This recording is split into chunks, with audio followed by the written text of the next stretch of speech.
In today's video, I'm going to teach you how to use your smartphone as a webcam for Zoom. To get started, you will need two devices, your smartphone and your computer.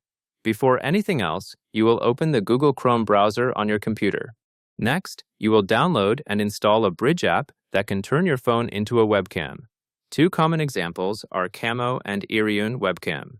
You do not need to memorize anything complex here. You simply choose one app and use it on both devices so they can communicate. Now you will install the app on your phone. Once that is done, install the companion version on your computer. After installation, open the app on each device and make sure they are ready to connect. At this stage, you should take a quick look at what the app shows on screen. Many Bridge apps display connection instructions or a status indicator, such as a waiting state or a connected state. After the apps are open, you will connect your devices either through a USB cable or through Wi-Fi. If you choose USB, you will connect the phone to the computer using the USB cable. Keep the cable secure so the connection is stable. USB can be a good option when you want consistent performance with fewer network variables. If you choose Wi-Fi, you will connect both your phone and your computer to the same Wi-Fi network.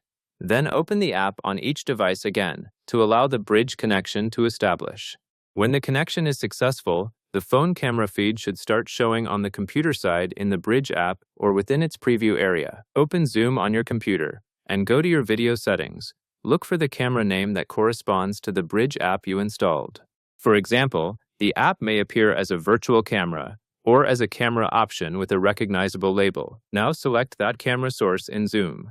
After you switch the camera, you should see your phone's camera feed appear inside the Zoom preview window. This confirms that Zoom is receiving the video stream properly. Finally, you will be set for your call.